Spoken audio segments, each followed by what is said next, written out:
السلام علیکم ورحمۃ اللہ وبرکاتہ۔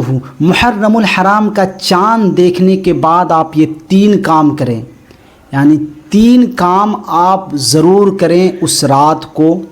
اب وہ 3 کام جو بتانے جا رہا ہوں، ایک تو سحری کا وقت کرنی ہے، ایک صبح کرنی ہے، اور ایک کس وقت کرنی ہے آپ کریں ضرور، اس کا بہت زیادہ فائدہ ہوگا۔ عموماً تو دیکھا گیا ہے کہ اور لوگوں کا جو مہینہ آتا ہے، جیسے مان لیا جائے 31 دسمبر آتا ہے، لوگ گناہ کرتے ہیں، لیکن ہم سب کا جو نیا سال اسلامک مہینہ یعنی محرم الحرام کا مہینہ نیا سال سے شروع ہوتا ہے، تو اس مہینے میں ہم اور آپ کیا کریں، ہمیں اور آپ کو کیا کرنی چاہیے میں بتانے جا رہا ہوں۔ ہم اور آپ اس رات کو پلاننگ بنانی چاہیے، ایک گول بنانی چاہیے۔ جو آج ہمارے پاس کچھ بھی نہیں ہے، آج دیکھ لیں کتنے نوجوان ہیں جو یوں ہی زندگی کو گزار رہے ہیں، کچھ انہیں پتہ نہیں ہے کہ ہمیں آگے کو کیا کرنا ہے، کچھ پلاننگ نہیں ہے کہ ہمیں اللہ تبارک و تعالیٰ نے کس لیے پیدا کیا ہے۔ صرف یوں ہی کھانے کے لیے، صرف یوں ہی گھومنے کے لیے، صرف یوں ہی دیکھا جائے تو نوکر بن کر کے غلامی کرنے کے لیے نہیں، بلکہ اللہ تبارک و تعالیٰ نے تو صرف اور صرف ہم سب کو اپنی عبادت کے لیے پیدا کیا ہے۔ تو ہمیں اور آپ کو تو اور زیادہ فکر ہونی چاہیے، کس وقت ہم اٹھیں گے، کس وقت جاگیں گے، کس وقت ہمیں کیا کام کرنی ہے، ہمیں اور آپ کو تو زیادہ پلاننگ بنانی چاہیے۔ تو میں آپ کو 3 باتوں پر عمل کرنے کے لیے 3 باتیں بتانے جا رہا ہوں، اس پر عمل کریں گے تو آپ کا بہت زیادہ فائدہ ہوگا، ہم سب کا بہت زیادہ فائدہ ہوگا۔ وہ 3 باتیں کیا ہیں؟ آج دیکھ لے لوگ جنوری میں جو ہی ہوتا ہے، بہت سارے لوگ پلاننگ بناتے ہیں کہ اس سال یہ کام کرنی ہے، اس سال یہ کام کرنی ہے۔ تو محرم کا مہینہ آنے والا ہے، آج سوموار کا دن ہے، 3 دن بعد چاند نظر آ جائے گا۔ تو آپ سب کو، ہم سب کو یہ کرنی چاہیے کہ جو ہی محرم کا چاند آپ دیکھیں، اس رات کو آپ جلدی سو جائیں اور تہجد کے وقت اٹھیں اور تہجد کی نماز آپ پڑھیں، یہ پہلا کام ہے۔ اور تہجد کی نماز پڑھ کر کثرت کے ساتھ آپ دعا کریں، اس طرح دعا کریں کہ اللہ تبارک و تعالیٰ سے ہر وہ چیز مانگے جو آپ کو ضرورت ہے، ہر چیز آپ اللہ تبارک و تعالیٰ کو اپنا حال سنائیں۔ آج دیکھ لے کتنے ہم پریشان ہیں، لیکن ہم اور آپ کو جس سے مانگنی چاہیے اس سے ہم اور آپ مانگتے نہیں، اور دوسروں کے سامنے ہاتھ پھیلاتے ہوئے نظر آتے ہیں۔ اللہ تبارک و تعالیٰ سے آپ تہجد کے وقت یعنی محرم کا چاند دیکھنے کے بعد آپ اللہ سے دعا کریں، اور ایک ہو سکے تو آپ اپنی ڈائری لے کر کے بیٹھیں اور اس چیز میں اپنی پلاننگ لکھیں کہ اس سال مجھے یہ کام کرنی ہے، اس سال مجھے یہ گول مجھے حاصل کرنی ہے۔ آپ کو تو کوئی پلاننگ نہیں ہے، نہ آپ کو آخرت کی فکر ہے، نہ آپ کی اپنی زندگی کی فکر ہے، صرف کھانے کی فکر ہے، صرف سونے کی فکر ہے۔ آج کا مسلمان دیکھ لیں، آج کیا شام کا کھانے میں کیا ہونی چاہیے، دوپہر کا کھانے میں کیا ہونی چاہیے، اور کچھ نہیں۔ کیا ہماری ایجوکیشن ہونی چاہیے، کیا ہمیں اور آپ کو تعلیم کس طرح حاصل کرنی چاہیے، ہمیں کچھ پتہ نہیں۔ آپ ایک گول بنائیں، کس وقت ہمیں اٹھنا ہے، کس وقت جاگنا ہے، کس وقت کیا کام کرنے ہیں۔ آپ اس رات کو پلاننگ بنا لیں اور یہ عہد کر لیں، آج کی چاند رات ہے اور اگلا چاند رات جو میں محرم الحرام کا دیکھوں گا تو یقینی طور پہ جو میں کام لکھوں گا انشاءاللہ وہ کام اللہ تبارک و تعالیٰ پورا کرے گا۔ آپ کوشش تو کریں، لیکن آج کا مسلمان کوشش نہیں کرتا۔ تو آپ پلاننگ بنائیں اور کثرت سے اس دن دعا کریں، اور کم سے کم 5 7 10 کام آپ اس میں لکھ لیں اور اس کام میں پھر لگ جائیں اس دن سے۔ ہر کسی کا الگ الگ گول ہوتا ہے، کسی کو اپنے گھر کے لیے سوچنا پڑتا ہے، کسی کو اپنی زندگی کے بارے میں سوچنا پڑتا ہے، اور یہ سب سے زیادہ فکر ہونی چاہیے آپ کو کہ اللہ تبارک و تعالیٰ سے دعا کرے کہ ہماری آخرت سنور جائے اور آخرت کے ساتھ ساتھ دنیا بھی سنور جائے۔ تو نہ ہمیں اور آپ کو آخرت کی فکر ہے، نہ اپنی زندگی کی فکر ہے، یوں ہی چل رہی ہے گاڑی، چلتی جائے۔ اللہ تبارک و تعالیٰ نے ہمیں اور آپ کو اس لیے نہیں بھیجا ہے کہ ہم یوں ہی زندگی کو گزار دیں اور یوں ہی ہم چلے جائیں، بلکہ آپ جب تک اپنی زندگی کو یعنی آخرت کے لیے اللہ کو راضی کرنے کے لیے نہیں لگائیں گے، یہ زندگی بیکار ہے۔ میں یہ نہیں کہہ رہا ہوں آپ کو کہ آپ دنیا چھوڑ دیں، آپ دنیا کی بھی تو پلاننگ بنائیں۔ آج کتنا مجبور ہے مسلمان، کتنا آپ اس طرح تو بن جائیں کہ آپ 10 لوگوں کی نوکری دے دیں۔ آپ اس طریقے سے بن جائے تو وہ بھی تو ثواب کا ذریعہ بن جائے، کم سے کم آپ تجارت کرنے والے بن جائے، بزنس مین بن جائے۔ یہ نہیں کہ صرف نوکری کرنے کے لیے بھیڑ جائیں آپ۔ اگر آپ بزنس مین بنیں گے، تجارت یعنی سچائی کے ساتھ آپ تجارت کرنے والے بن جائیں گے، تو یقینی طور پہ یہ بھی ایک عبادت ہے۔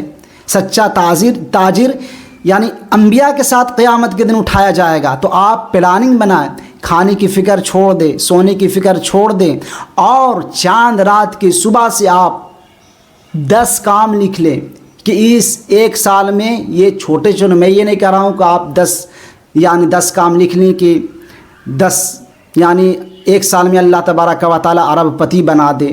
یہ آپ چھوٹے چھوٹے قدم لیں گے، اللہ تبارک و تعالیٰ جو کوشش کرتا ہے اللہ اسے کامیاب کرتا ہے۔ تو آپ سب سے پہلے تہجد کی نماز میں اٹھیں تو آپ دعا کریں، کثرت کے ساتھ دعا کریں، اور ایک ڈائری لکھیں اور اس میں 5 سے 10 کام لکھیں کہ یہ میں کام کروں گا اس سال۔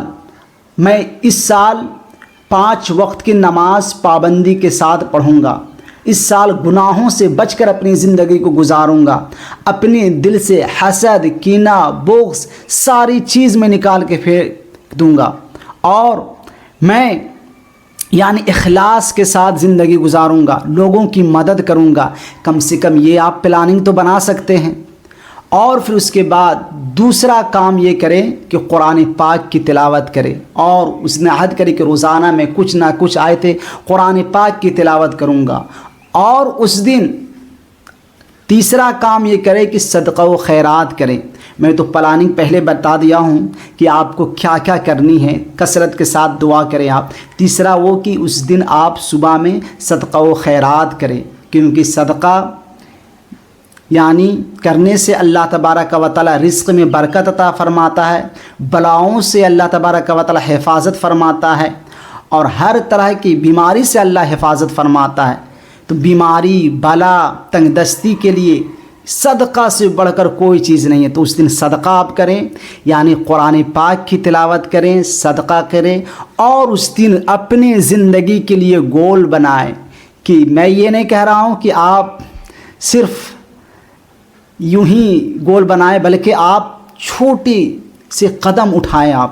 آپ یہ چھوٹا نہیں کہ آج دیکھ لے لوگ کس طرح سے نماز کو ضائع کر رہے ہیں، کس طرح سے ہم اور آپ رسول اللہ صلی اللہ تعالی علیہ وسلم کی سنت پر ہم اور آپ اس طرح سے عمل نہیں کر رہے ہیں۔ تو آپ یہ عہد کر سکتے ہیں کہ میں اس سال کوشش کروں گا کہ ایک وقت کی نماز قضا نہ ہو، ایک وقت کی نماز میں اس سال چھوڑوں گا نہیں، ایک وقت کی نماز میں ضائع نہیں کروں گا، اور اس سال میں باجماعت کے ساتھ فجر، ظہر، عصر، مغرب، عشاء یعنی نماز پڑھوں گا، قرآن پاک کی تلاوت کروں گا روزانہ۔ اگر آپ یہ کر لیتے ہیں تو آپ کو کامیاب ہونے سے کوئی نہیں روک سکتا، ہم سب کو کامیاب ہونے سے کوئی نہیں روک سکتا۔ آج ہم سب کی ناکامی کا یہی ہے کہ ہم اور آپ اپنی زندگی کو صرف اور صرف گھومنے، کھانے، پکانے اور سونے تک محدود رکھے ہیں۔ کیا دنیا میں ہو رہا ہے، کیا کیا چیز پہ لوگ ریسرچ کر رہے ہیں، کیا کیا چیز پہ لوگ گول بنا رہے ہیں۔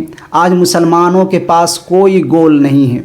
آج مسلمانوں کے بچوں کو بھی دیکھتا ہوں، نوجوان کو دیکھتا ہوں تو ہائے افسوس ہوتا ہے کہ آج ہمیں اور آپ کو جو چیز ترقی کے لیے ہمیں اور آپ کو ملی ہے اسے ہم اور آپ اپنی زندگی کو ضائع کر رہے ہیں۔ یعنی موبائل کو صحیح سے یوز کر کے آپ ترقی کر سکتے ہیں، لیکن آج دیکھ لیں اکثر لوگ موبائل سے ہی تباہ و برباد ہو رہے ہیں۔ تو ہمیں اور آپ کو چاہیے کہ اس چھوٹی سی زندگی میں ایسا کر کے گزر جائیں کہ آنے والا دور، آنے والے لوگ جب ہم چلے جائیں تو ہم سب کا نام لے کر، یعنی ہم سب کو کے لیے دعا کرے. نہیں تو آنے والے جو لوگ ہوں گے ایسا نہ کہیں کہ وہ کون لوگ تھے جو چلے گئے اسی طرح صرف کھا کر پکا کر سو کر. آج ہم اور آپ بھی کہتے ہیں نا. تو آپ اپنی زندگی کا جائزہ لیں. اس رات کو یوں ہی صرف ہم اور آپ، امام حسین نے کیا پیغام دیا تھا. آخری بات مکمل کر رہا ہوں، ویڈیو لمبی ہو جائے گی، کہ امام حسین نے کربلا کے میدان میں اپنے نانا جان کے امتیوں سے کہا تھا، اے میرے نانا جان کے امتیوں، کہ جان چلی جائے تو چلی جائے، مال چلا جائے تو چلا جائے، لیکن کبھی تمہاری نماز نہ جائے. کیونکہ امام حسین نے یہ پیغام دیا تھا. سارے یزید یعنی وہاں پہ کھڑے تھے تلوار لے کر، لیکن ان کے سائے میں بھی آقا حسین، حضرت امام حسین نے سجدے کو نہیں چھوڑا. آج تھوڑی سی تکلیف کی وجہ سے ہم اور آپ سجدے کو چھوڑ رہے ہیں. تو میں امید کرتا ہوں یہ ویڈیو سے آپ کچھ اگر اچھا لگا ہو، اگر کچھ باتیں اچھی لگی ہو تو صادق نظامی کو دعاؤں میں یاد رکھیے گا، اور اپنی زندگی کے بارے میں سوچیے گا کہ ہمیں اور آپ کو دنیا میں بھی زندہ رہنا ہے، اور مرنے کے بعد ہمیں اور آپ کو آخرت میں بھی حساب دینا ہے. تو آخرت کی تیاری ضروری ہے، دنیا کی تو تیاری ہوتی رہے گی. دنیا یعنی دیکھا جائے تو دنیا دھوکے کی زندگی ہے. دنیا میں آپ کو کب تک رہنا ہے؟ جہاں سب دن کے لیے رہنا ہے وہاں کی تو کم سے کم آپ تیاری کر لے. صادق نظامی کو اجازت دیجیے. السلام علیکم ورحمۃ اللہ وبرکاتہ.